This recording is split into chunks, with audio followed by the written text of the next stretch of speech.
Hey, what's up, everybody? It's your favorite voice con. Yeah, woohoo! Welcome back to the channel. Yeah, woo! If you go on Twitter, you'll probably see a lot of people talking about trans people like we're these weird degenerate sex pests. And it gets to a point where people go out of their way to sexually harass us. Do you have a penis? Oh, yeah, everything okay.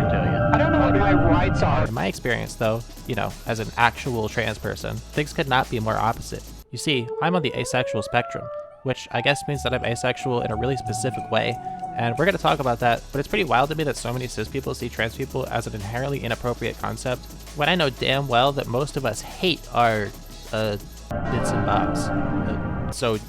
Yeah. I don't really know how to end this, just roll the intro card.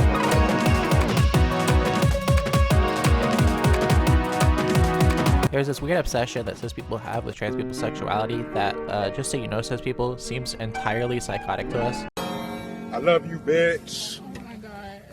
I ain't gonna never stop loving you, bitch. In fact, one of the main reasons for transphobia is that cis people think that trans people are transitioning for sexual reasons, rather than to treat a medical condition which causes an immense amount of mental distress. One such scholar of this belief is a sexologist called Ray Blanchard. Blanchard worked in the 1980s and 90s to create a typology for trans women, which was divided by two separate categories. One category, homosexual transsexuals, or HSTS for short, places trans women who are attracted to men in one category, in which they, transition to increase their dating pools. Yeah, it doesn't make a lot of sense. The other category is where all of the trans women who are attracted to other women go, and that's called autogynephile, or AGP for short. This category posits that these trans women transition because they are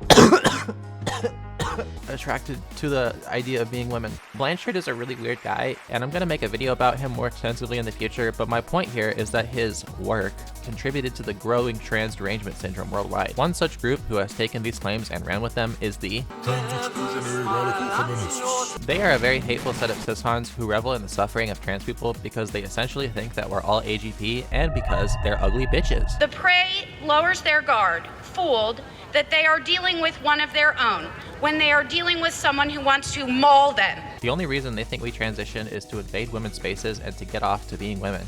Basically, they're intellectually psychotic. The concept of autogynephilia has also been touted by American conservative figures like Joe Rogan and Nancy Mace. And tranny, I don't really care. You want penises in women's bathrooms and But honestly, I'm kind of confused as to why it's not a more talked about issue among conservatives. It seems like a home run, right? I mean, cis people are so stupid that they'll believe anything you say about trans people. If Donald Trump came on TV tomorrow and started talking about AGP and HSTS as if it was some kind of scientific fact, I'm sure that like 50% of the population would believe him and the entire trans movement would just be ruined. I really don't know why they don't do this. But anyways, why am I saying all of this in a video about me being asexual? Well, it's because the two realities contradict each other, right? I mean, where do they even think to place someone like me if I'm not even AGP or HSTS? Would they think I'm just lying? This is the part of the video where things get kind of complicated.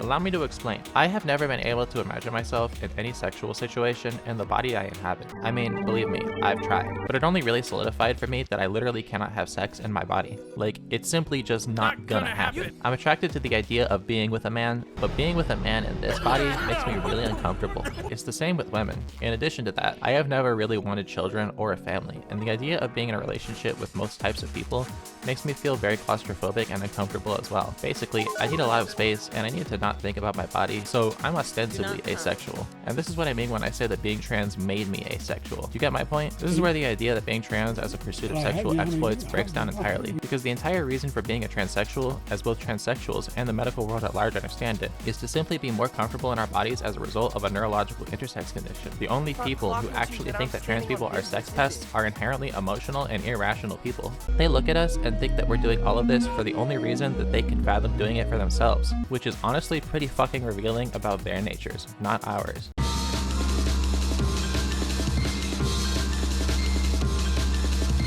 One thing about being asexual is that I'm very often very uncomfortable in the presence of couples or anything having to do with sex in general. Like, I don't mean to sound like a prude, but to me, everything men and women do seems somehow to be related to sex. I mean, who knows CPR? Well, me. Help him! No.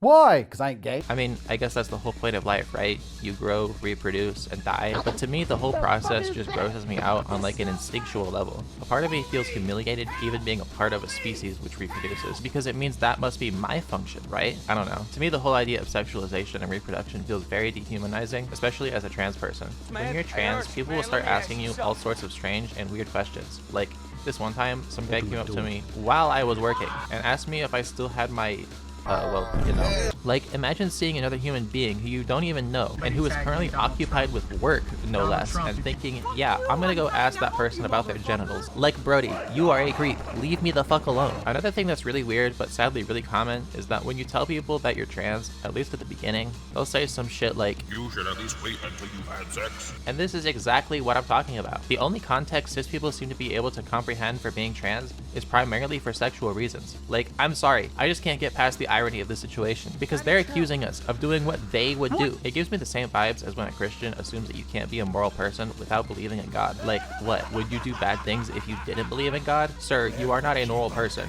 You are a psychopath. Like, do y'all understand what I'm saying here, or is it just gibberish? Like, come on. Anyway, yeah, being trans and asexual is a really weird experience because you essentially get called a sex pest while actively avoiding sex. I don't understand it, says people are weird. Go watch my other videos. Bye! Hey everyone, I just want to thank you guys for 4,000 subscribers, and we're almost at 5,000 subscribers. If you like my videos, you should subscribe, and you should comment. Comment like what, I don't know, how does your sexuality relate to all this? I'd be curious to know. And anyways, yeah, thank you guys so much for the support. See you later, bye.